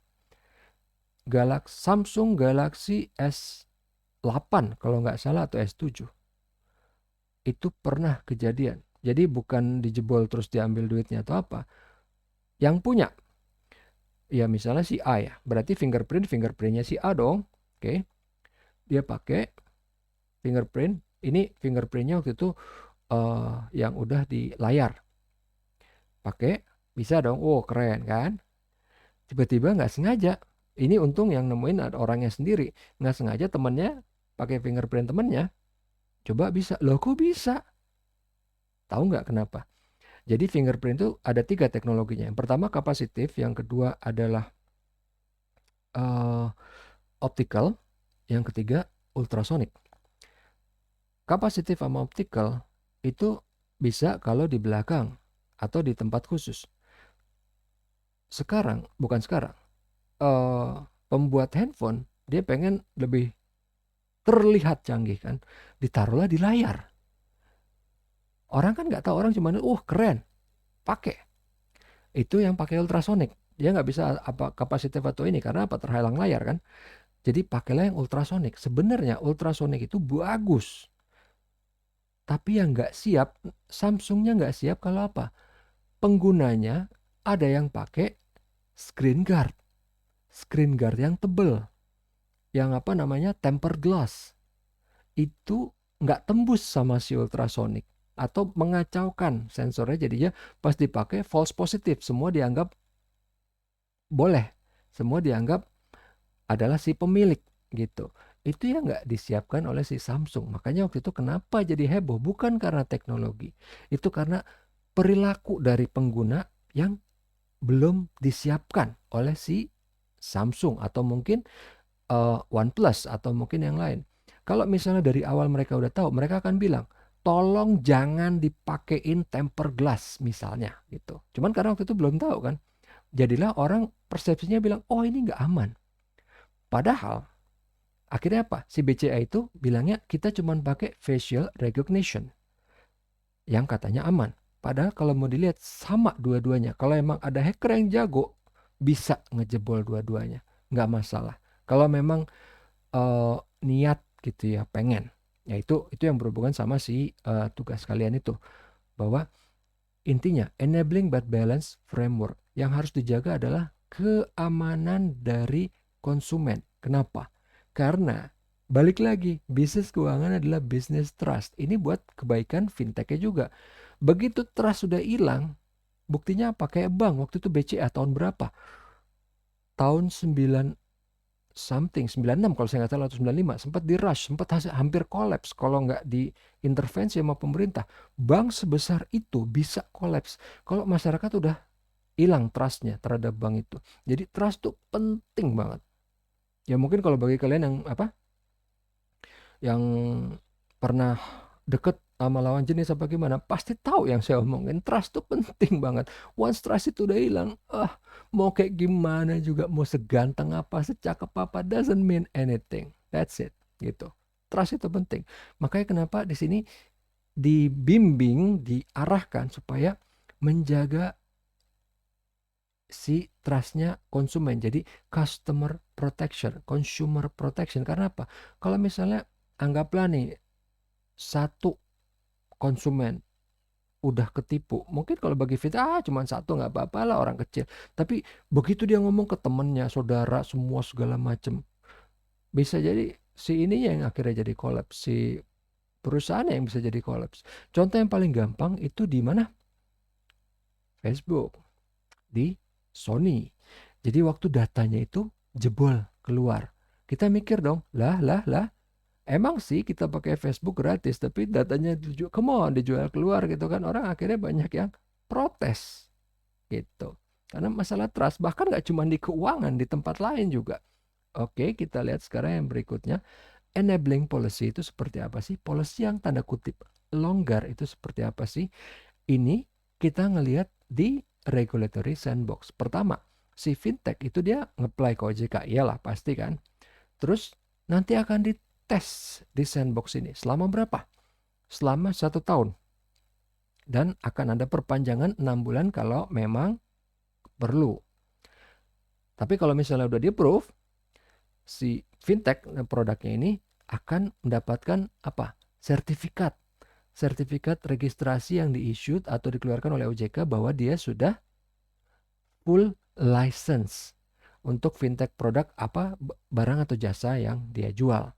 Jadinya dia udah bisa dilepas, tanda kutip, dilepas ke pasaran, dia udah bisa beraktivitas bisnis, dia udah bisa jualan. Oke. Enabling policy ini nanti, kan tadi apa deh? Dia udah dapat registrasi, udah dapat license, udah terdaftar di OJK, tetap begitu dia udah tanda kutip dilepas, dia tetap dipantau oleh OJK. Jadi si fintech ini tetap perlu ngasih report ke OJK. Tiap bulan, tiap 3 bulan, tiap berapa, ngasih report kegiatan dia seperti apa. Karena memang ini diperlukan. Jadi bukan karena, ini karena masih baru, enggak. Nanti begitu udah dilepas ke pasaran, dia tetap ngasih laporan bulanan, 3 bulanan, 6 bulanan, setahunan. Bank-bank besar pun dari dulu memang seperti itu ke BI dan ke OJK. Jadi di laporan itu karena termasuk masalah apa? Risk management, masalah anti money laundering, masalah apa? Combating the financing terrorism, kayak gitu. Jadi makanya kan yang waktu itu saya bilang, dunia perbankan itu adalah dunia yang syarat dengan aturan. Jadi kalau fintech mau masuk ke financial services, ya udah, dia harus ikuti aturan yang memang sudah ditaati oleh bank selama puluhan tahun ini. Oke. Yang berikutnya. Nah, ini tadi yang saya bilang, agile regulations itu seperti apa sih? Yang bahwa dia harus mendukung apa? Tumbuhnya ide baru untuk dia produk ataupun bagaimana cara bekerja atau bagaimana apa? Melindungi keamanan publik atau apa, dan dia juga harus bisa apa? Mengadopsi praktek-praktek yang bisa membuat semuanya lebih mudah. Tapi intinya maksudnya gimana nih? Yang dimaksud agile itu pokoknya dia harus bergerak cepat. Itu intinya. Dia harus bergerak cepat. Cepat itu nggak selalu harus benar. Tapi kalau misalnya nggak benar, harus direspon untuk dibenarkan. Untuk dikoreksi, bukan dibenarkan, untuk dikoreksi. Contoh yang paling gampang, yang mungkin saya udah berapa kali ngasih contoh yang berhubungan sama si agile ini. Contoh yang paling gampang apa? Lihat handphone kalian. Lihat handphone kalian ada aplikasi apa aja. Aplikasi itu atau aplikasi apapun yang ada di handphone kalian, ngupdate berapa kali, ya kan? Ngupdate berapa kali? Kalau zaman dulu, ini saya kasih tahu, zaman dulu sebelum ini ada Android sama iOS itu, yang namanya update aplikasi 6 bulan paling cepat, 6 bulan, setahun. Sekarang update berapa lama? Bisa seminggu 2 kali, bisa 3 kali update. Itu yang dimaksud. Jadi tiap ada masalah dia langsung keluarin update, dia langsung keluarin update. Ternyata pernah, mungkin bisa jadi nggak jarang, walaupun nggak sering juga, update yang lebih baru malah mengacaukan handphone kalian. Pernah pasti terjadi. Jadi entah itu update OS ya, update si Androidnya atau mungkin update iOS-nya. Jadi pas update yang berikutnya malah hancur. Malah, jadi nggak bisa ngapain, tadinya bisa. Tunggu aja, nanti update yang berikutnya lagi akan dikoreksi lagi. Jadi intinya seperti itu. Beda sama konsep yang dulu. Kalau konsep yang dulu, update jangan dikeluarin dulu. Sampai super aman, semuanya nggak ada masalah baru keluar. Tapi lama jadinya. Orang udah kemana tahu, orang aplikasi udah berubah jadi apa. Akhirnya dia baru ngeluarin update. Dan itu telat. Dan itu udah sering kejadian yang niatnya baik, dia pengennya nunggu sampai bagus dulu, tapi akhirnya telat. Akhirnya dia kelewatan momennya. Itu waktu itu saya pernah bahas ya di kuliah umum tapi bukan di sini. Jadi dulu kalau kita sekarang ngetik dokumen pakai apa? MS Word. Dulu yang merajai pasar itu bukan MS Word. Namanya WordPerfect. WordPerfect ini itu secara fakta dia udah merajai pasar saat itu. Terus muncul operating system yang namanya Windows. Dia telat masuk ke Windows. Yang lain udah pada masuk ke Windows, dia belum masuk ke Windows. Jadi waktu itu Microsoft Word belum yang nomor 1 ya. Microsoft kan bikin Windows. Sampai di Windows, WordPerfect telat kan. Di Windows itu pun begitu udah di Windows, Microsoft Word pun belum yang nomor 1. Ada yang namanya AMI Pro. Jadi begitu si WordPerfect masuk, itu udah telat banget. Di situ udah banyak pemain, Microsoft Word udah jadi bagus, AMI Pro-nya udah jadi tambah bagus. Telat. Itu maksudnya. Jadi di dunia digital ini itu paradigmanya udah beda sama yang kalau yang dulu kan hati-hati kalau masuk harus ini, tunggu dulu, lihat dulu ada apa. Kalau sekarang dilihat adalah momen. Kita jangan sampai kelewatan momen, yang penting masuk dulu, jebret. Itu yang dimaksud. Ya walaupun bukan berarti harus serampangan banget ya. Makanya tadi kenapa dia bilang enabling bad balance. Jadi si agile ini itu memang harus rapid. Tapi kalau di OJK dia bilang boleh rapid tapi bertanggung jawab. Gitu maksudnya. Oke. Yang berikutnya. Jadi si OJK ini dia akan mengikuti principle based approach untuk bla bla bla. Apa itu Pak? Ini saya nggak bisa jelasin panjang lebar. That's why kenapa makanya saya kasih link untuk masalah ini. Kalau misalnya ada yang pengen tahu principle based itu gimana sih, apa sih, itu ada di kuliah saya yang kuliah umum yang judulnya Design Thinking. Di Design Thinking itulah yang namanya principle based approach. Jadi saya cuman kasih gambaran singkat. Gambaran singkatnya gimana? Misalnya gini. Mungkin kalian nih kalau yang mahasiswa udah ikut kegiatan, ikut apa, pas mau bikin seminar, bikin apa, pasti tahu dong yang namanya rapat, ya kan? Terus ntar ada, rapat tuh banyak yang nggak efisien, banyak yang buang waktu, banyak yang apa, bla bla bla. Terus ada di situ, gimana caranya supaya rapat lebih efisien? Gimana caranya supaya rapat nggak buang waktu? Jadi muncullah serangkaian tips dan trik ya. Rapat mungkin harus cuma 3 orang, mungkin harus cuma 5 orang, mungkin harus gimana. Itu adalah cara yang umum. untuk mecahin masalah kan. Oh, rapatnya itu terlalu panjang, terlalu buang waktu, terlalu bla bla bla. Jadi, dikasih ya, berusaha ditemukan cara, gimana supaya nggak buang waktu. Kalau di principle based, itu bukan cuma dicari cara, karena kan dia bilangnya apa? Rapat buang waktu. Dia bahkan berpikirnya bukan ke sana, dia lebih jauh lagi. Emang perlu nggak sih rapatnya? Gitu. Jadi bukan cuma rapatnya harus cuma 3 menit misalnya, atau kalau di principle base benar-benar yang dipertanyakan semuanya. Emang perlu rapat? Emang perlu harus datang? Emang nggak bisa lewat video conference? Emang misalnya harus ketemu? Bisa nggak langsung aja ngerjain kolaborasi dalam bentuk Google Doc atau apa? Tapi intinya yang namanya principle based itu dia nggak terpaku cuman bahwa rapatnya itu harus ada. Enggak, bisa aja misalnya, bisa nggak rapat digantiin sama apa, anything, nggak tahu, kita akan pikirin gitu. Itu yang dimaksud principle based design, principle based approach, atau yang bahasa populernya itu bilangnya design thinking. Oke. Itu gambaran singkat ya. Kalau misalnya ada yang mau tahu lebih lanjut, bisa search di Google atau bisa lihat di kuliah umum saya. Oke. Market conduct supervision. Maksudnya gimana? Supaya bisa melindungi si konsumen ini, terutama di sektor layanan keuangan. Jadi kan tadi OJK udah bilang kan, kalian boleh agile, boleh apa, tapi tetap harus punya manajemen risiko yang sesuai, harus yang enabling bad balance, harus tetap longgar tapi bertanggung jawab. Nah, OJK sudah bilang itu semua, tapi si OJK itu juga harus bisa memantau, bener nggak dilakuin sama ini orang-orang. Jadi udah dikasih petunjuknya, tapi harus dipantau. Market conduct supervision, bahwa si fintech ini, termasuk si bank, termasuk siapa, itu harus bisa menjaga customer atau consumers interest di financial services sector. Kenapa? Balik ke awalnya itu, bahwa bisnis duit itu trust.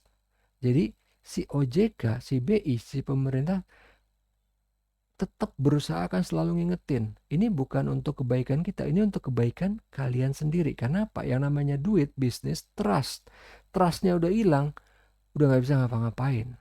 Jadi selalu protect the consumer's interest. Jadi jangan sampai konsumen kehilangan kepercayaan terhadap kalian, apalagi kalau ini hubungannya dengan duit. Itu maksudnya. That's why makanya si OJK capek-capek dia harus melakukan market conduct supervision. Dia harus melihat, terjun langsung, bukan berarti secara fisik dia yang terjun langsung, tapi biasanya dia akan minta laporan. Ini tadi kan yang udah lewat regulatory sandbox, udah dapat license. Dia makanya kenapa tetap harus laporan. Bulanan, 3 bulanan, 6 bulanan, setahunan. Tiap laporan, ada banyak jenis laporan. Ada yang bulanan, ada yang 3 bulanan, ada yang 6 bulanan, ada yang setahunan. Itu yang tetap harus lapor ke OJK, supaya OJK bisa mensupervisi, melakukan market conduct supervision. Oke. Di sini kita akan melihat, jadi dalam satu payung sektor keuangan, layanan sektor keuangan itu, ini dari kacamatanya si OJK ya, bahwa di situ dalam satu layanan sektor keuangan ini, paling bawah fondasinya apa? Harus ada talent infrastructure. Wajar dong, memang betul harus ada orang yang kompeten di situ. Tapi orang-orang ini harus bekerja sama karena punya tujuan yang sama. Tujuan yang sudah digariskan oleh si OJK. Kolaborasi. Dan di sini ke atasnya lagi itu ada siapa sih ininya? Item-itemnya ada apa? Ada customer, ada data, ada regulasi, ada governance, ada financing, ada digital ecosystem. Regulasi tadi kita tahu kan dari policy regulasi. Governance itu apa? Governance itu kalau tadi regulasi itu dari siapa? Dari pemerintah. Governance itu biasanya datangnya dari perusahaan yang bersangkutan. Jadi governance itu diinitiate dari perusahaan yang bersangkutan, bisa jadi atas inisiatif dia sendiri atau atas atas dorongan atau suruhan dari pemerintah. Tapi intinya sparknya, tumbuhnya dari perusahaan. Kalau regulasi memang dari pemerintah. Oke, naik ke atas lagi tadi apa? Responsible innovation. Jadi dia harus bisa berinovasi tapi yang bertanggung jawab. Dia harus enabling balance. Ke atasnya lagi harus ngapain dia? Jadi dia udah oke, dia boleh berinovasi tapi yang bertanggung jawab. Bentuknya kayak apa? Harus stabil, harus kontributif, harus inklusif, harus sustainable. Jadi harus stabil maksudnya gimana? Manajemen risiko. Jadi dia harus menerapkan sampai level tertentu manajemen risiko. Kita ingat tadi contohnya apa manajemen risiko kan? Bahwa lemari besi, apa uang harus disimpan di mana? Di lemari besi. Tapi harus ada pengamanan logik, jangan dipamer. Ya itu salah satu contoh yang gampang gitu. Kontributif harus gimana? Karena ini harus bisa melayani yang unbanked sama underbanked tadi. Inklusif harus gimana? Mengedepankan memang fiturnya si fintech yang memang unik, yang emang bagus, yaitu apa? Penggunaan teknologi yang bisa cepat, bisa akurat, dan murah. Itu yang paling penting kan. Yang berikutnya apa? Sustainable, yang sesuai dengan Sustainable Development Goals, yang harus go green, harus eco-friendly, harus responsible. That's why makanya begitu misalnya kita cuma lihat berita di YouTube, ada kura-kura, yang kesakitan banget, apa nggak bisa napas gara-gara sedotan. Cuman gara-gara itu, satu dunia akhirnya nggak pakai sedotan. Semua kafe nggak pakai sedotan, McD nggak pakai sedotan, KFC nggak pakai sedotan. Itu adalah keinginan orang ini untuk pengen go green, pengen eco-friendly. Mereka udah lihat, gara-gara kita nih, ini binatang lain bisa suffernya benar-benar kesakitan. Oke lah kalau misalnya sapi dipotong kelihatannya kesakitan karena buat kita makan. Tapi kalau ini kura-kura dimakan kagak, dipiara kagak, tapi dia bisa kesakitan gara-gara ulah kita gitu. Itu yang dimaksud. Oke, yang berikutnya. Sekarang kita udah melihat tadi kan, harus melindungi masyarakat bla bla bla. Ini juga sudah disiapkan oleh pemerintah bahwa ada consumer protection-nya itu dalam bentuk apa?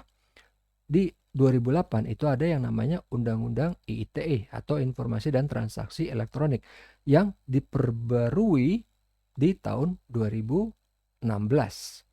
Yang berikutnya adalah undang-undang di tahun 2016 juga, bukan undang-undang, kalau yang atas undang-undang, kalau yang bawah adalah peraturan. Peraturan tahun 2016 tentang perlindungan data pribadi dalam sistem elektronik. Ini nggak perlu tahu detailnya undang-undang ITE seperti apa, tapi kita cuma cukup tahu, tadi OJK sudah bilang enabling but balance framework. Udah bilang bahwa boleh berinovasi tapi harus bertanggung jawab. Inilah yang udah disiapin sama si OJK-nya.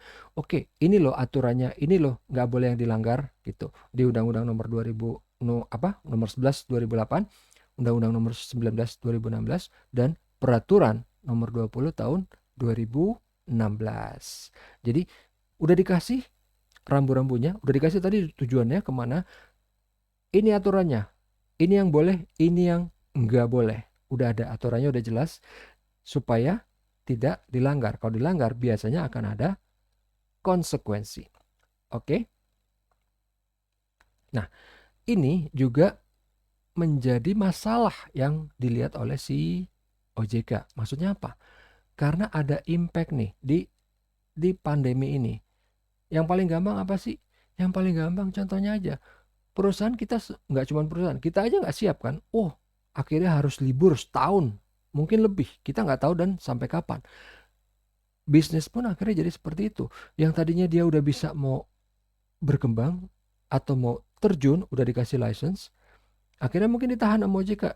Belum, ini lagi pandemi. Kita belum tahu bahkan arahnya kemana. Perusahaan besar aja bisa kolaps, apalagi perusahaan yang baru mau jalan nih, baru mau tumbuh. Jadi itu banyak impact yang memang kita nggak siap. Karena kita nggak pernah tahu. Jangankan kita nggak pernah tahu. Ini yang sekarang nih yang terjadi. Misalnya ada yang nanya, ini sampai kapan? Nggak ada yang tahu kan? Nggak ada yang bisa jawab. Sampai kapan ini terjadi kayak gini? Nggak ada yang tahu. Jadi makanya kenapa akhirnya sama si OJK itu direview lagi mengenai guidance-nya di critical dan essential employee. Jadi misalnya untuk perusahaan yang memang sudah ada di luaran sana, direview, oke, supaya kalian misalnya nih, mau nggak mau ya, kita nggak mungkin misalnya perusahaan tadinya anggaplah waktu lagi normal, bisnis lagi booming, lagi jalan, dia punya 20 karyawan. Nggak mungkin dong pas pandemi ini dipertahankan 20 orangnya, karena apa? Pasti bisnis udah berkurang, order udah berkurang. Jadi direview lagi, dilihat lagi, oke, kalau kalian tetap pengen hidup, mungkin harus dikurangin nih, nggak 20 orang. Misalnya, mungkin kalian bisa nggak kerja cuma dengan 4 orang misalnya, bisa nggak beroperasi cuma berapa orang. Itu yang dilakuin oleh si OJK ini, dia mereview supaya nanti bisa ngasih tahu ke perusahaan-perusahaannya, khususnya yang kecil ya, yang fintech ya.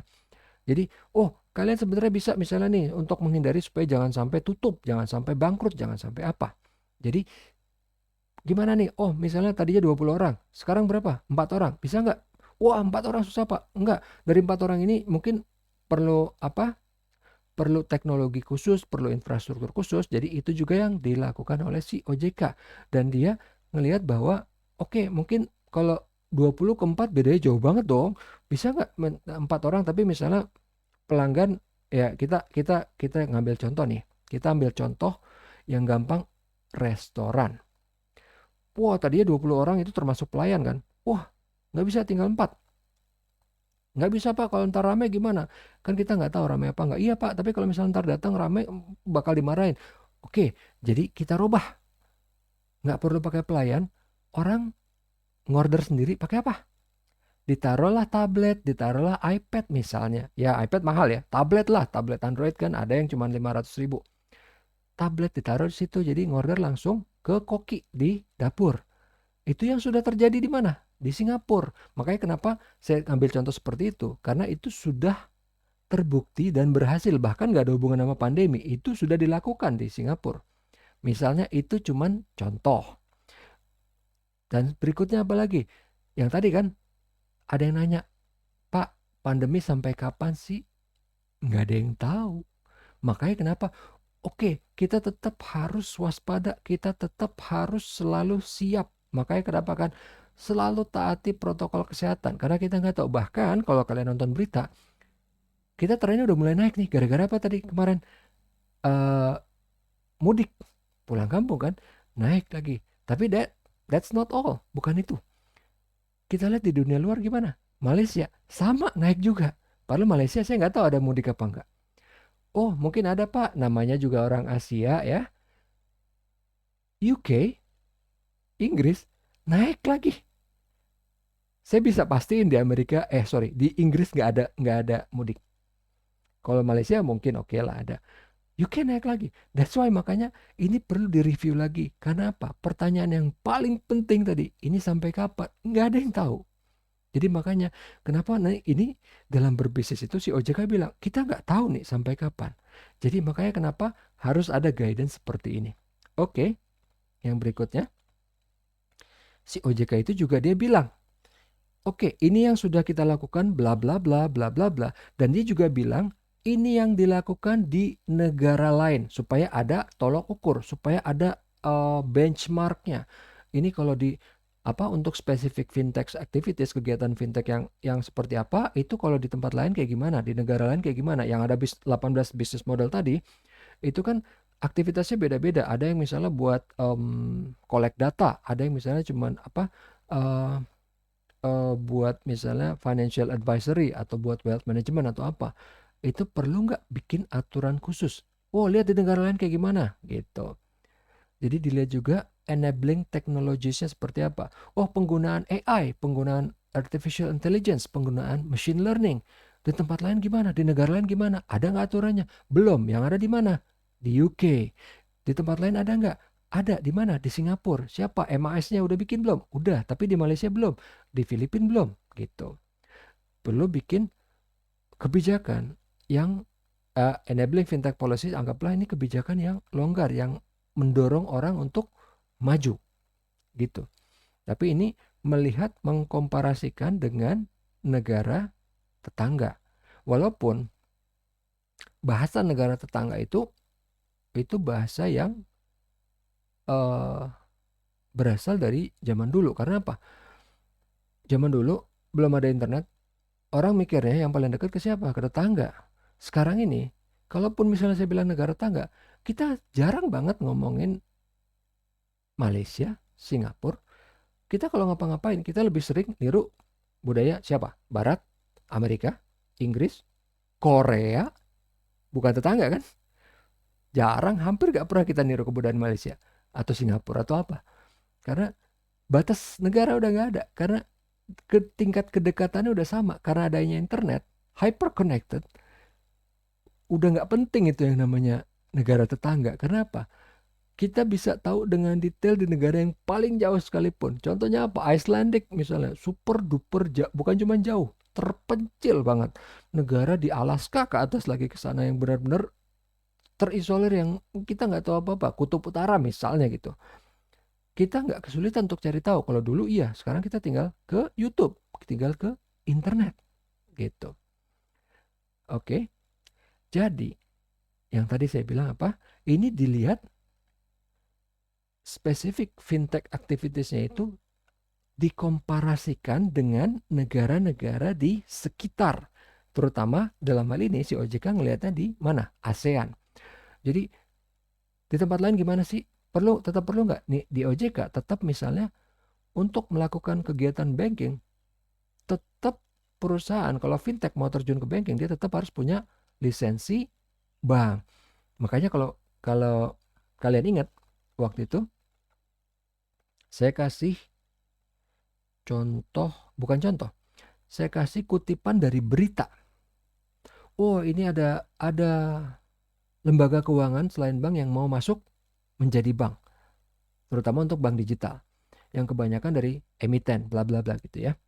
Jadi ini OJK tetap menempuh approach bahwa kalaupun mau ada neobank atau challenger bank, tetap harus punya license bank untuk di Indonesia. Karena si OJK melihat di negara lain, terutama negara tetangga, seperti itu.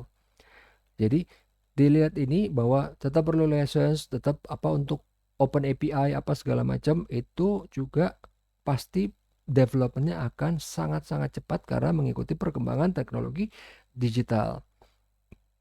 Yang ketiga, bahwa di ASEAN semua masih membawa aturan yang lama, terutama untuk mengatur masalah insurance yang berbasis teknologi atau dibilangnya insurtech.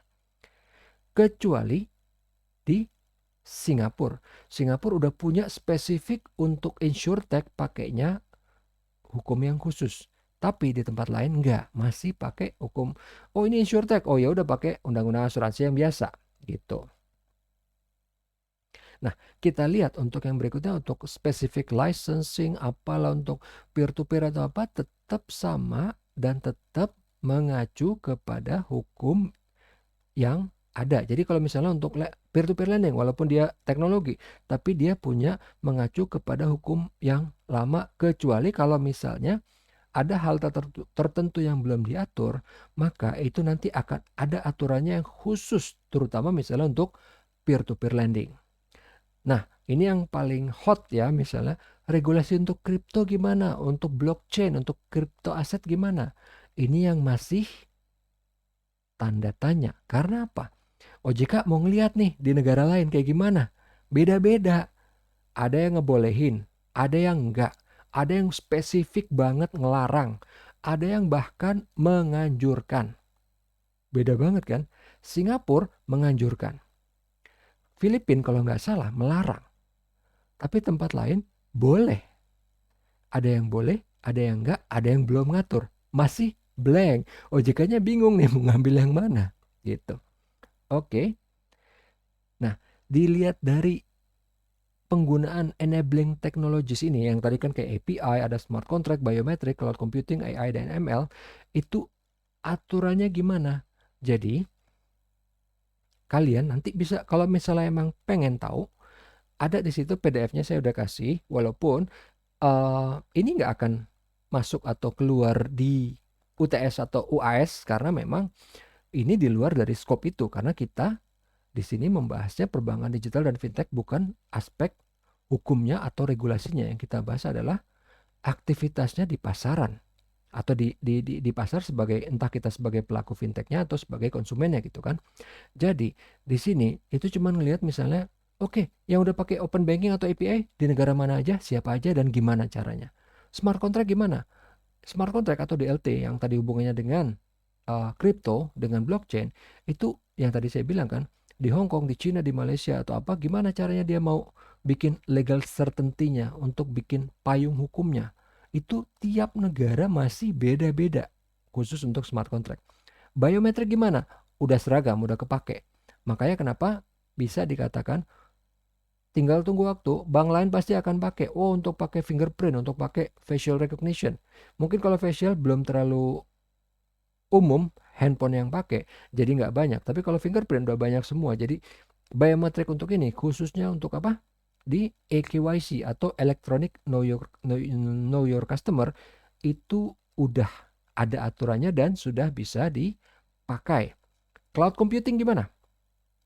Cloud computing yang tadi saya udah singgung sebagian, di 3 bank yang ada di tugas itu semuanya belum pakai. Aturannya apa? Aturannya udah ada belum? Belum ada. Makanya mungkin mereka juga takut. Mereka juga masih wait and see. Karena bank ini adalah bank pemerintah kan. Yang 3 itu ya apa? BRI, BNI, Mandiri, bukan bank pemerintah, sorry. BCA, BRI, dan Mandiri.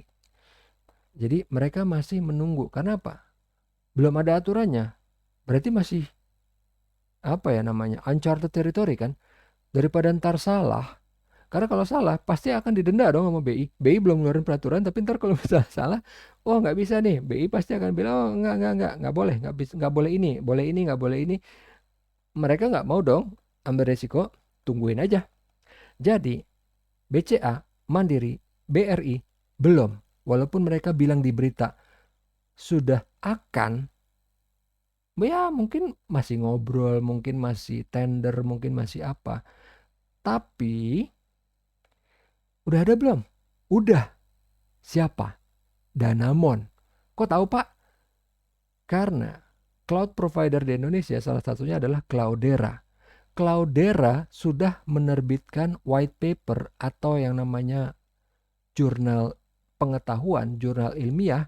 Dia membahas sukses story-nya dari klien dia yang bernama Bank Danamon. Jadi si Cloudera bilang, oh kita sudah berhasil untuk cloud computing di mana? Di Bank Danamon. Dia sudah kasih detailnya. Kalian bisa lihat di internet buktinya. Makanya kenapa saya bilang, udah ada, udah siapa? Danamon gitu. Sama otoritas juga, kalau untuk AI ML gimana? Itu yang belum. Itu yang saya bilang, kalian bisa klik linknya di PowerPoint saya, itu ada yang mengacu nanti larinya ke otoritas moneternya UK, di mana dia sudah mulai membuat, walaupun belum jadi ya, tapi udah mulai ke arah sana. Oke. Enabling fintech policies itu apalagi sih? Jadi tadi intinya yang saya bilang kan, ini OJK sudah melihat yang tadi kita bahas sebelum ini. Oh di negara lain gimana? Oh kalau ini di negara lain gimana? Ini di negara lain gimana? Jadi intinya dari tadi nih si 3 slide ini, enabling fintech policies, mereka melihat komparatif atau secara relatif. Ini di Indonesia gimana? Di tempat lain gimana? Di tempat lain udah ada belum? Oh udah, oke kita bisa copy.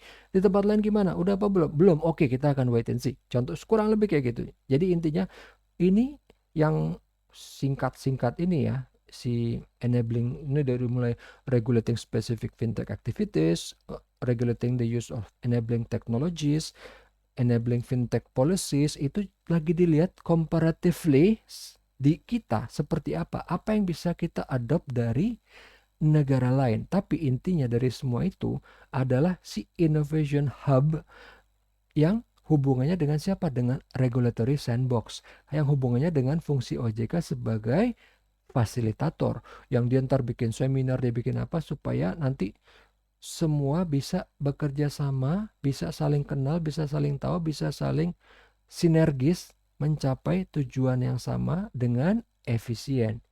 Jadi kenapa tadi OJK bikin Infinity Center? Kenapa OJK bilang, oh kita sudah memprovide konsultasi sejak dari tahun berapa? Agustus 2018 karena memang itu juga yang dilakukan negara lain dan terbukti berhasil.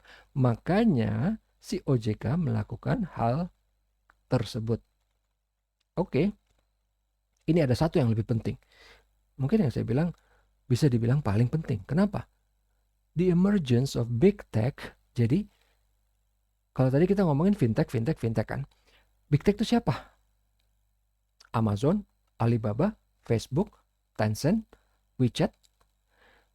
The emergence of big tech, yang big tech ini udah mulai tertarik dengan apa? Dengan sektor keuangan. Jadi kan kalau tadi peer-to-peer lending atau apa, fintechnya udah banyak, bahkan bank juga udah mulai terjun ke dunia peer-to-peer lending. Tapi itu kan dari sisi lending. Dari sisi funding gimana nih? Dana pihak ketiga gimana nih? Fintech gak akan mungkin bisa. Yang bisa siapa? Big tech. Perusahaan besar ini yang mulai bisa menghimpun dana. Itu yang waktu itu dilakukan siapa? GoPay. Itu yang dilakukan Tokopedia. Makanya akhirnya di stop sama OJK. Gak boleh. Yang boleh melakukan penghimpunan dana pihak ketiga cuman bank atau institusi keuangan lain yang diperbolehkan oleh OJK atau oleh BI. Dan Tokopedia dan Gojek nggak diperbolehkan. Akhirnya apa? Mereka harus menggandeng bank. Mereka menggandeng siapa? OVO. Mereka menggandeng siapa? Mungkin kalau saya lupa ya kalau GoPay itu menggandeng siapa. Tapi bisa dipastikan mereka menggandeng bank karena memang itu yang diarahkan oleh si OJK. Tapi kalau di luar negeri enggak. Inilah yang ancaman kalau di luar negeri gimana? Karena apa? Yang akan terjadi di luar negeri mungkin bisa berefek di Indonesia. Makanya kenapa? Contoh yang paling gampang siapa nih? Blockchain. Blockchain mau dicegah? Nggak bakal bisa. Akhirnya apa? OJK sama BI bikin teknologi berdasarkan blockchain yang namanya CBDC, Central Bank Digital Currency. Nah, ini udah mulai dipantau nih. Untuk sisi funding, Big Tech udah mulai melakukan hal tersebut di luar Indonesia. Gimana ntar nih jadinya? Itu yang masih dilihat-lihat sama si OJK. Ada nggak ntar efeknya di kita? Ada nggak ntar ininya? Misalnya apa contohnya? Google Pay, Apple Pay itu mungkin kalau kalian yang pernah sadar atau pernah tahu main game misalnya beli apa? Gaming voucher di mana? Di Indomaret. Beli gaming voucher. Tadinya gaming voucher itu lewat provider, lewat Telkomsel, lewat Excel, lewat Indosat. Sekarang enggak kan? Bisa lewat Google Pay. Tapi Google Pay kan nggak boleh masuk. Akhirnya pinter Google Pay-nya. Lewat mana? Lewat Indomaret akhirnya belinya. Beli secara cash atau beli secara apa. Tapi intinya dianggap sebagai komoditas. Kayak barang fisik biasa. Jadi ada pecahan voucher 500.000, mungkin 100.000 atau berapa. Yang akhirnya sering dipakai orang buat nipu. Jadi kalau ada banyak yang misalnya katanya tertipu apa? WhatsApp-nya dibajak, Facebook-nya dibajak. Caranya gimana? Nanti tiba-tiba ada SMS. Wah, saya pegawai Indomaret, kasir Indomaret nih ada yang salah nih, bla bla bla bla bla bla. Ya, itulah intinya ya. Jadi sebenarnya itu bukan kelemahan sistem. Karena apa? Itu dia pakai social engineering. Itu orang yang bersangkutan secara tidak sadar dia sendiri yang ngasih akses. Oke, itu intinya dari si ini tadi ya, masalah si big tech. Nah, ini tabel yang tadi saya bilang, wow di negara lain komparatif seperti apa? Itu ada tabelnya, tabel 1 di halaman 11 di file PDF yang sudah saya taruh di e-kampus. Kalau misalnya ada yang pengen tahu, oh negara lain seperti apa sih? Di situ ada detailnya lengkap. Kalau ada yang pengen tahu. Tapi itu nggak akan keluar di UAS. Oke? Sekarang ini kita lihat development dari digital finance innovation itu kita udah tahu kan ada di mana aja sih, bisa digital payment, bisa digital banking, ada non-bank fintech atau yang namanya peer-to-peer lending, ada lagi crowdfunding. Ini kita udah bahas semua tapi ini sama si OJK lagi dikategorisasi Bidang apa aja sih? Bidang payment kita udah tahu. Digital banking itu nggak boleh masuk karena apa? Yang mau masuk tetap harus punya license. Tapi di luar negeri ada kan yang namanya challenger bank, ada yang namanya neobank. Nah, terus peer-to-peer lending udah ada di sini, udah rame, dan pinternya bank ikutan main di situ, ikutan menyalurkan dana. Jadi dia nggak ngelawan, tapi dia ikutan main. Jadi kalau if you cannot fight it, you may as well join it, gitu kan? Ya apa? Itu peribahasanya dari si mafia itu kan. Nah, equity crowdfunding itu di luar negeri bank juga udah banyak yang main. Di kita belum karena pasarnya memang juga belum banyak. Untuk yang digital payment itu ada satu PowerPoint sendiri dari si BI. Kenapa saya nggak masukin? Karena itu sangat-sangat technical. Jadi mungkin nggak kurang cocok kalau untuk dibahas di sini. Karena apa? Dia benar-benar ngebahas yang IT banget. Jadi ada yang namanya untuk di front end gimana, di middle end gimana, di back end gimana. Jadi ini untuk kalau misalnya mau dilakuin secara sisi IT-nya itu apa yang boleh, apa yang nggak boleh. Kurang lebih itu intinya. Jadi di sini juga ada untuk masalah BI Fast, ada SKN nama Gerbang Pembayaran Nasional, ada KRIS. Makanya kenapa saya juga kasih link untuk kuliah umum saya yang berbentuk financial gateway atau payment gateway untuk yang pengen tahu lebih lanjut untuk masalah KRIS, untuk masalah SKN atau GPN. Dan satu hal yang paling penting juga kita udah mulai, walaupun ini belum keluar, ini OJK sudah mempersiapkan sama BI untuk mengeluarkan tanda kutip kartu kredit, tapi dia bukan pakai network kartu kredit yang ada.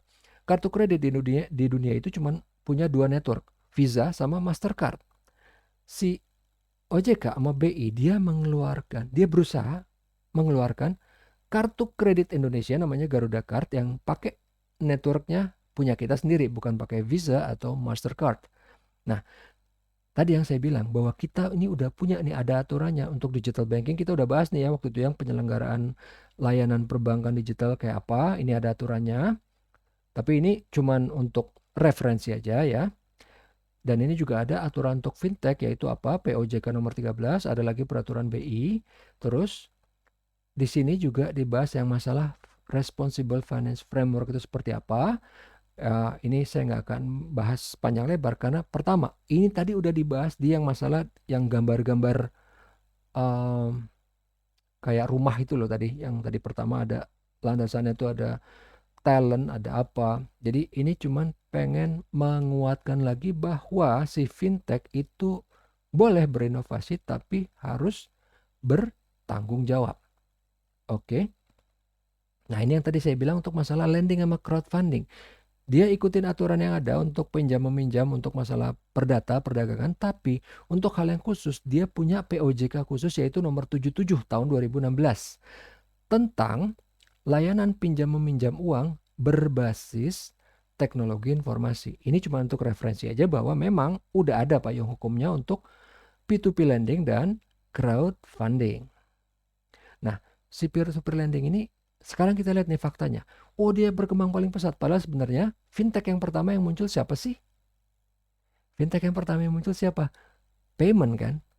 Tapi yang berkembang cepat siapa? Peer-to-peer lending. Karena apa? Karena bank juga ikutan terjun ke situ.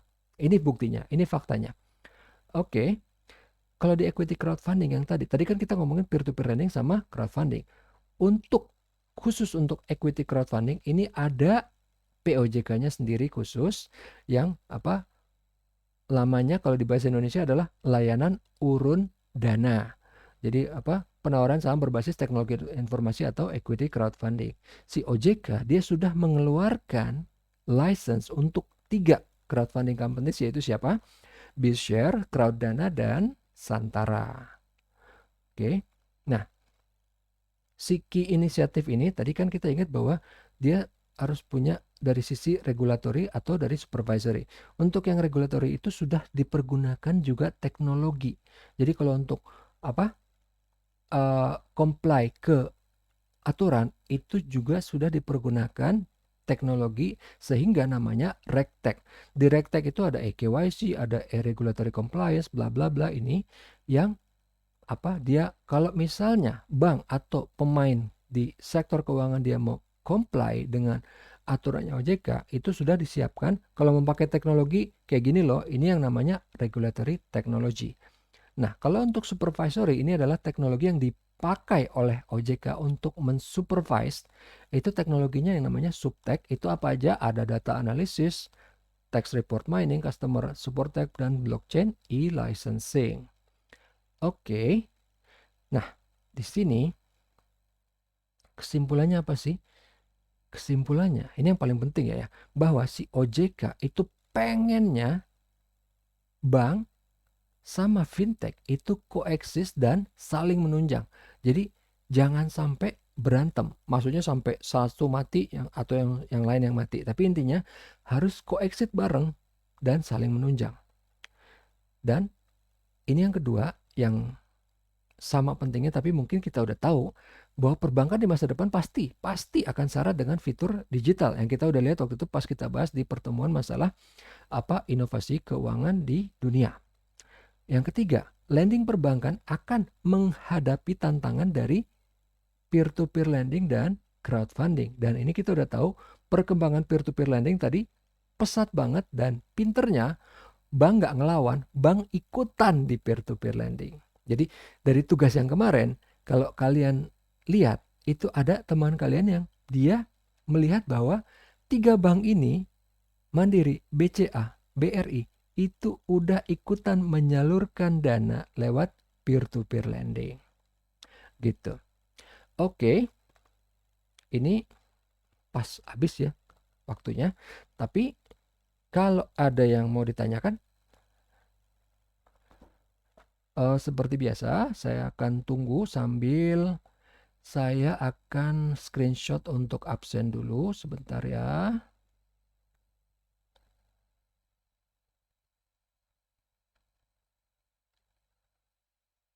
Jela Dewi.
Ya,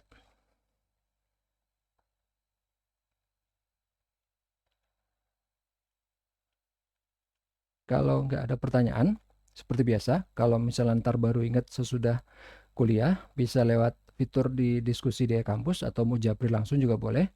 Oke, kita sudahi aja kuliah kita hari ini. Terima kasih atas perhatiannya. Assalamualaikum warahmatullahi wabarakatuh. Waalaikumsalam. Waalaikumsalam, Pak. Iya, Makasih, sama-sama. Pak. Iya, sama-sama. Terima kasih, Pak. Iya, Pak. sama-sama. Makasih banyak, Pak. Iya, sama-sama.